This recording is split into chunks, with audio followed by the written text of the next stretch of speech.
Testing. Can you hear us?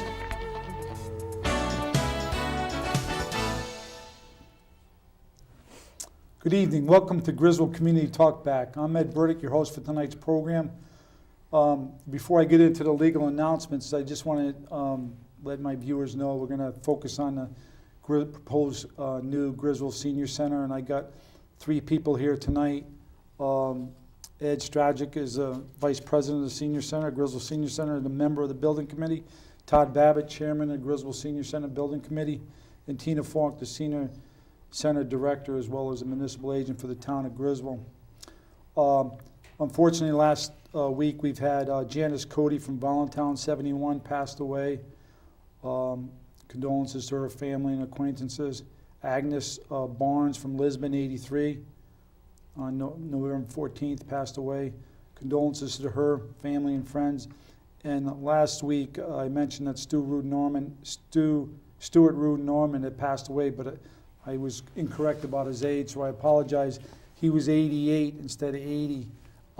Again, my condolences to his family and acquaintances throughout the years. Also, tonight, it's apropos, but I want to put out the notice for the town of Griswold for the referendum coming up on Tuesday, November 29th. There's a yes or no vote on the optical scanning voting machines for the following question.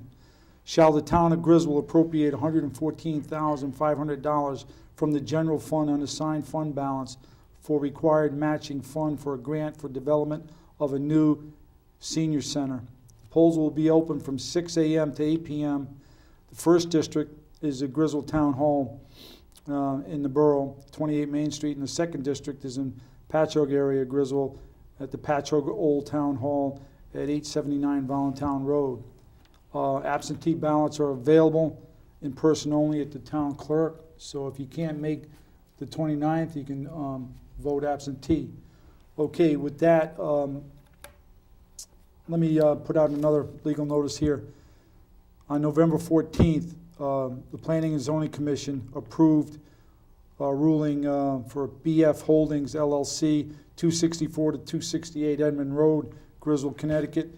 They were requesting relief for official ruling on a letter of zoning compliance regarding the former P&J Tire for a continued automotive use and to provide emissions testing for the state of Connecticut to customers in an R60 zone, which was modified from C1 commercial zone, creating an existing non-conforming use. It was approved. So P&J, former automotive area, is up for emissions testing now. Okay, let me just let the viewers know, and you can call in at 1-800-253-2285 or local exchange 860-440-3154.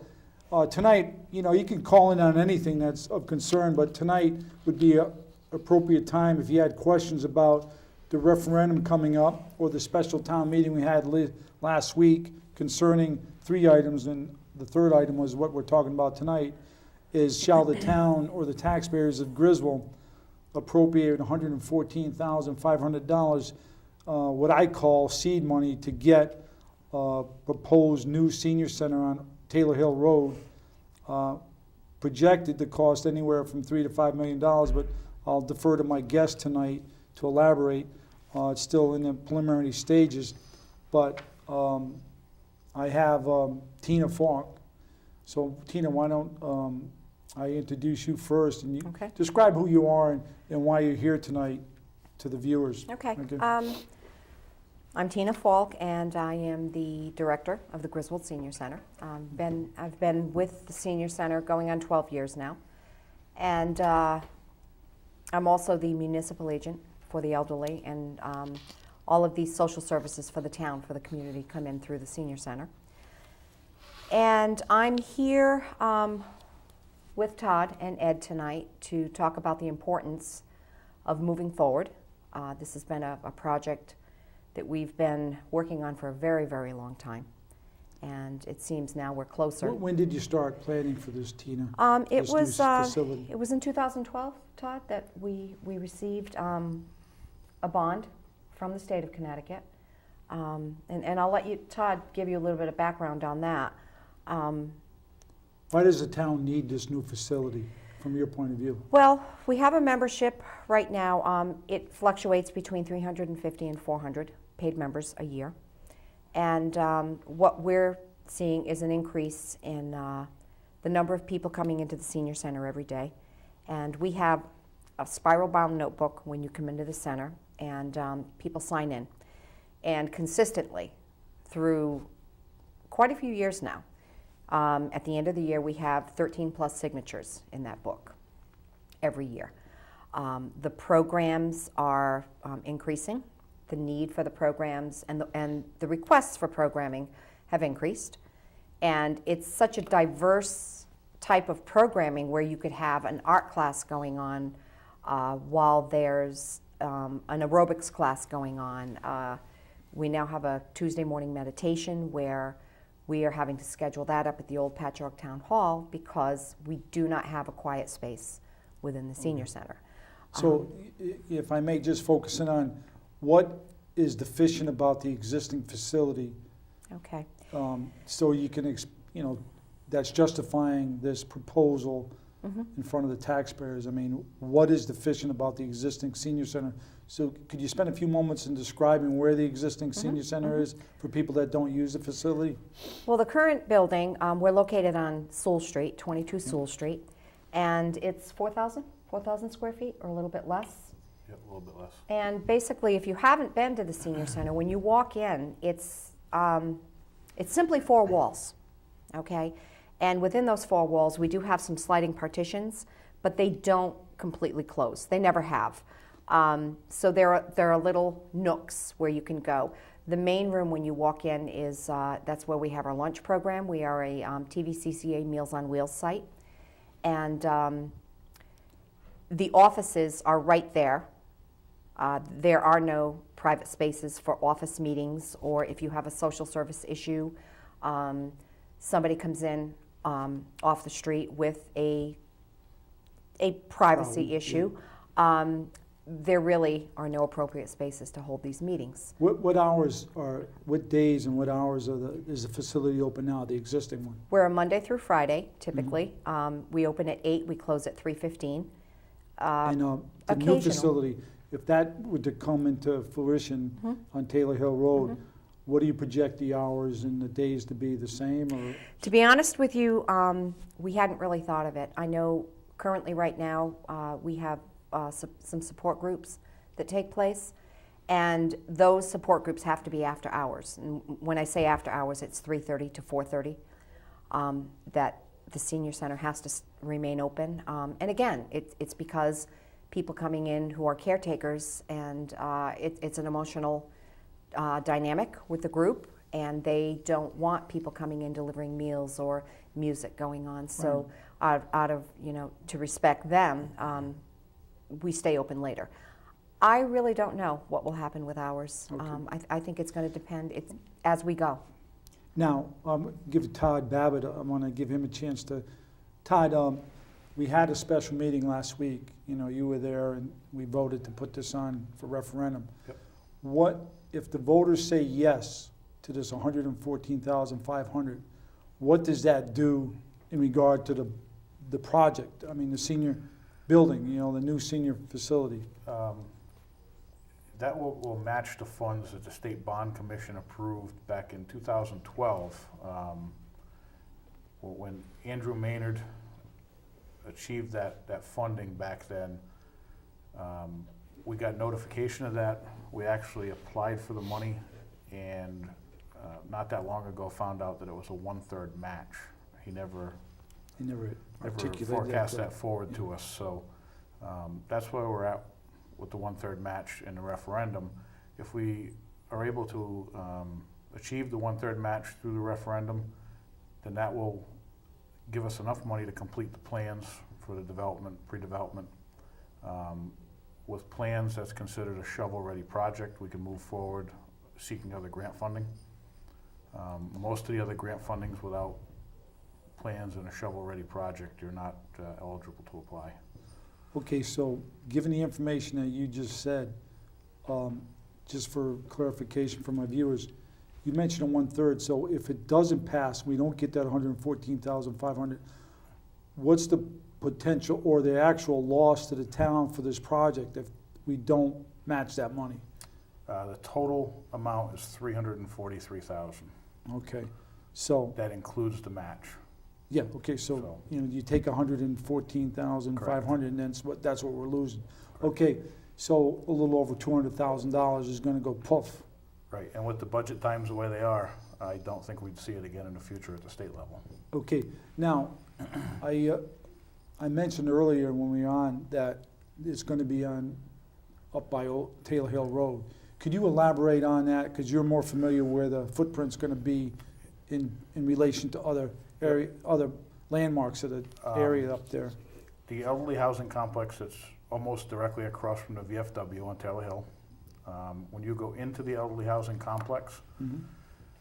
when you first turn in the driveway, instead of taking a right to go to the parking area, you basically would go straight in alongside the house that's on the left side, and the property for the senior center would be in that back lower corner.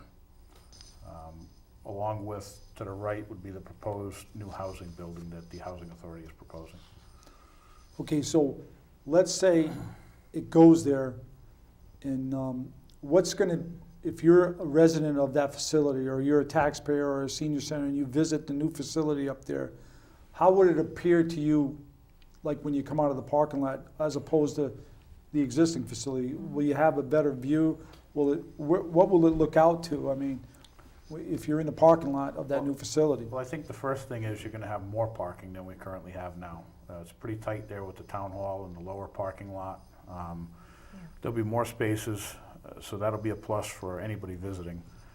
The appearance of the building, it's gonna be a proposed one-story building, just similar to what we have now, a larger footprint, more square footage, but in the back of the building, you will actually look over the end of Ashland Pond where the dam is, and also some of the Norman Farm, the fields that are behind that, you'll be able to see. Okay, now I have a specific question. It might be too early to say, but if you're inside this new senior center up there where you're describing right now, and you're sitting at one of the tables, like you do feed a lot of people at your Yes. current place, Yes. if they were to look out the windows in that new facility, what would they be looking at? Hopefully, you know, would it be not just another side of a building? Could it be orientated so you could get a nice vista from looking over, like, I guess there's Ashland Pond and other things down there. That'd Yeah. be more aesthetic than looking at the side of a, you know. Yeah, I think it depends where they're seated in the facility, but Yeah. I think the options are there for some nice views. Okay. You know, there's some wooded area behind the current housing. You know, I Yeah, think well, it'll have some to nice me, that views. would be a plus, you know what I Nature, mean? absolutely. I mean, to Yeah. have a Yeah. nice vista. Yeah. Now, I want to give you Ed Stragic from Griswold, or the Patchogue area of Griswold, if I'm correct. Same thing. You're the vice president of existing senior center. Tell me what is going on right now. You know, you're like the typical daily activities that Tina alluded to. You know, she's a municipal agent, but why do people come to the senior center, from your point of view? Well, the activities, they come, what Tina furnishes, they have a group that comes and do, what are they, Swedish weaving? Swedish weaving. And, Okay, a yeah, group I of women pretty much come in. just run down, like, what entices people to use the facility that we have now, and that would probably carry over into the new one, but what else? would you- Companionship. Okay, well, Number that's one, good, yeah, Companionship. yeah, companionship, okay, and that's important. Got a real nice group, and they all, And, they enjoy it. okay, and what else, I mean, I'm a senior technically, but I haven't visited the place or facility. I've been in there a couple of times. I see a lot of activity, but he mentions a thing that I probably would have never thought about, companionship. And I mean, I guess when he says that, to me as a marketing person, I think that's what needs to be put out, Absolutely. like, Well, for why what- we need this nice facility, because it would enhance the companionship. It would probably make it a more pleasant experience for those people that meet daily. For so many of the people that come in, coming into the senior center is the only thing they do on a daily basis. Yeah. Other than that, they're home, they're watching TV, They're Right. lonely, they're hungry, Right. and they're not stimulated in any way. And that's not good for the long term. And I think, because it's something that happened in my life with my father, I think by having a senior center that has the resources or the footprint Yeah. to encourage people to go there on a regular basis, it also provides a feedback mechanism for the friends or the acquaintances of someone there. Hey, they're not here today. Maybe we should check in on them, or when they Yes. see them, say, hey, they don't look too good. Something's bothering them. Yes. You probably have used that facility to monitor Well- not just the health, mental and physical health of. We can tell you a story, and Todd knows this well because he shared it with me. It was several years ago. We had a gentleman who every morning came in to play cribbage, and didn't show up one morning. We knew he had some health concerns. The weekend came, the weekend went. It was a Friday, he didn't show up. Monday morning, his fellow card players were concerned. You went, and he apparently had a medical event at home, and he didn't survive. So, if not for the senior center, who would have known? Yeah. Nobody would have known. Right. And it is kind of a gatekeeper thing with our Meals on Wheels drivers. If they are finding that they're not able to make contact when they make a meal delivery, they'll report back to us, and we follow through on it, to make sure that that person is okay and not at risk. Okay, what I'd like to put out now, if I can, and Ed, you can chime in or anybody, but what I guess is like the pros and cons, like if me as a taxpayer, if I'm going to vote on yes on this referendum question the 29th, what I would like to know, and I kind of done some research from the materials you handed out, could someone explain to my viewers what are we going to get as opposed to what we have, which you view as deficient for the needs of the seniors in our area? So while you have this handout you guys put together, and I Yes. guess you passed it out during the last elections on November 8th. The election, and we Yeah. were at the Snowflake Parade over the weekend. So Ed, if you could, if this thing goes through, what's the enhanced facility going to be compared to what we have? Well, let's start with what we have now. Yeah, okay. As you walk into the front door, let's say it's wintertime, which we're approaching right now, you have a group right in front of you doing aerobics or exercising. They open the door and they get this cold blast on them, and there's no other place for them to go. They have to do it in the main room. They have to move the furniture over the tables and everything so they have more room. And if you look around in the center, you'll see all the walls are covered with something stored there, which shouldn't be Yeah, there. refrigerators and stuff. The refrigerator, the Freezers. freezers, they're all in the main room. They should be in the kitchen. Everything's crowded. There's no Okay. storage. So with this new facility, how would that change? Well, How do you come in, what's going to happen? in the new one, they'd have a little foyer here Okay, that keeps the draft out, and have different rooms for different exercises or different, whatever they're doing, playing cards or pool or whatever. And they'll have their own rooms, really. yeah. I noticed from looking at that you have a medical office in this new facility. Right. Is there one in the old facility, medical? Not No. really. And then, so that's why I want to do compare and contrast. Tina and Todd, I've been in the thing, one of the things that bothers me is that when you first come in, like Ed said, that room that's the busy room, It You is. come in, and to me, it doesn't look, I hate to say it, Say it it. doesn't look attractive because it's overused, you know what I mean? You can't really keep it clean because someone's coming in after the next event, so you never have any time out to go in there and say, okay, now we can clean this up because we're using that other room, Oh, yeah, it's set the tables up, break the tables down, stack the chairs, Right. move the chairs. And it's cluttered, it's extremely cluttered. That in itself creates a fall risk. Yeah. Now we're gathering everything we can because we have the December 3rd Emergency Fuel Fund breakfast that's coming up. So along the back wall we're doing basket raffles, and we've just got piles and piles of baskets that are covered up with tablecloths. We have no place to put them. I'm going to take a phone call right Sure. now. Is that all right? Absolutely. Thank you for holding. You're on the air. Go ahead. Hey, Can you hear me? Hey Ed, how you doing? Hello everybody. I don't use the senior center, but I've just become a 65-year-old guy in the town of Griswold. But I have been to the senior center for a few things. You know, you probably have about a 3,500 square foot facility. It reminds me of a guy who's making a 6-foot grinder roll with a teaspoon of mayonnaise. You're not going to be able to spread that very far. You definitely need a bigger facility. So I wish you all the best. I'm going to vote absolutely. Let's go for this referendum because you need it. We need it. The town of Griswold needs it. I don't know if there are other towns that are going to benefit by this, but so be it. I mean, be a leader. Come out of the box. You've got a great thing going.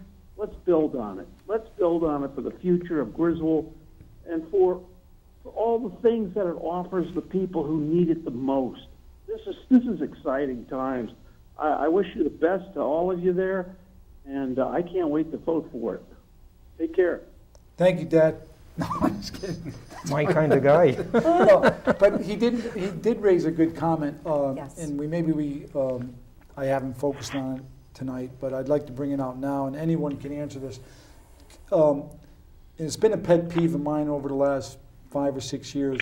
I know what you're going to ask. I think the town, there's free riders in our town, but I guess if you're going to be a free rider, the justification would be, let's do it in the senior center area for other communities that don't have a facility for adequate to deal with the needs of seniors. Can you go in and elaborate if you can? Like, are there other seniors from the surrounding area that Yes. do use the facility? Yes. Todd, do you have something to say about that? Well, I think it's a common thing for a lot of the senior centers where people come from outside towns. Yeah. It's a mutual thing. Yeah. It's not just Griswold. Roger, and It's I'm getting sure outside town. Griswold seniors use other They facilities. do. So They do. the concept of reciprocity, I guess, to me, I think the caller raises a point is like, if we're going to have people using our facility, let's have a decent facility because, it might inure to the benefit of our town's image. Like, hey, I've been to the new senior center at Griswold. It's an outstanding facility. It's kind of like a badge of pride after a while, you know what I mean? Absolutely. Absolutely. And you may find in the future that there may be a couple of towns that may look at combining services, Yeah. Possibly. Right. That's one of the things. Once we get to the stage where we can have plans completed, when you get into the grant funding, anything you can do to regionalize usually puts you higher on the list. So that may be a conversation at some That's a point. good point, Todd. To use as a tool for funding. Yeah, it almost would be like another arrow in your quiver to go to the state or the federal allocators of funds and say, listen, if it makes a difference or is dispositive in getting that funding, our town's willing to have our facility available for surrounding areas for those seniors as well. Right. Because we live in an area that probably doesn't get the amount of money from Hartford or other, government agencies. Absolutely. That other parts. I know when I go to other areas of Connecticut, you walk into some of these facilities, you're blown away. I I mean, know. I know. and then I go into my town and I say, geez, And I think that's one of the big things. We're not looking for something that's a showpiece. We're looking Yeah. for No. something that's functional. Right. We're not looking to go way overboard cost-wise. We want something with a larger square footage. When we did the original needs assessment, and I graphed everything out that they have for current programming, there's three to 4 days a week where there's more than 4 overlaps in events at the same time. So the idea of the new center is to kind of compartmentize a lot of those to different areas. When they do the line dancing or they do the aerobics and they have music playing, it's hard to do that when you're in one big open room with 3 other events going on. Yeah, it's frustrating. That's one of the big goals of the new facility. one of the things I was thinking about this about 2 weeks ago when I got this information, and I'd like to get some feedback. If you might have already thought about it yourselves. I think if you put something like this up there and it manifests from what the plans are, and it's enticing to go there, you're probably going to get a lot more visits, And I think that's good because I noticed in the wintertime myself, I'm less active outdoors. Yes. So I think if you, one of these, with the space available, it's, you know, the square footage is a lot bigger than the existing facility. I think if we can get that facility and we can raise some money, we might get some dedicated exercise things for that facility. And then you could enhance the physical well-being of some of these seniors that come there and they get on the treadmill for a couple of minutes. That, believe it or not, is better than sitting in front of the TV for 20 Sure minutes, it you know? is. Sure it is.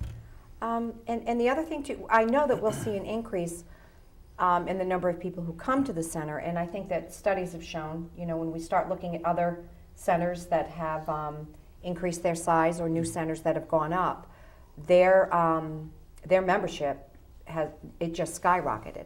So that was the reason that we wanted to go with, you know, quite a bit bigger footprint, because I think we're looking at what, 12 to 15,000 square feet, and what Tina references is the most current centers, probably the last 10 years, they see about a 20% spike Yeah. In membership? in membership, Yeah. because people are inquisitive what the new facility is. yeah. Yeah. Well, that's And then when they come in, they realize, I mean, we do all of the Medicare advising, the Social Security questions. Yeah, that why come don't you up. go into what, because I Yeah. think, you There know, are some, other than the programs. spend some time and tell people that aren't Yeah. familiar, Tina, Um, what the form at the senior center, what is doled out there and what issues do you deal with? Okay. You know, kind of go through it. Yeah, because I think it's important. Yes, we do have wonderful programming. You know, we have a wonderful chorus that goes out and sings at the nursing homes and the rehab centers. But we refer to it jokingly, but it's true. It's one-stop shopping. Any issues with Social Security, Medicare, insurances, the Medicare Savings Plan, food stamps, and DSS, they're not the most friendly office to work with, and constantly, every 6 months, we have to do the renewal forms for people who are on these programs. So we're constantly doing the renewals. Many times DSS is on overload and they'll get rejections. Oh, we're going to shut your medical. You know, we're stopping your medical coverage. So we have to go through and resolve those types of issues. We are an energy application site. We're an intake site for TVCCA. We assist the assessor's office with the rental rebate program. Wow. We do safe driving classes with AARP. Yeah. We do those several times a year. Every 6 weeks we Do you have. do any vaccinations? Yes, or- we do. Rite Aid came in to do the flu shots this year. And then, as a matter of fact, at our December membership meeting, and Ed, you don't know this yet, but great. the Uncas Surprise. Health District is going to be coming in to administer the whooping cough vaccination. We have a foot care doctor every 6 weeks, podiatrist that comes in, and he's constantly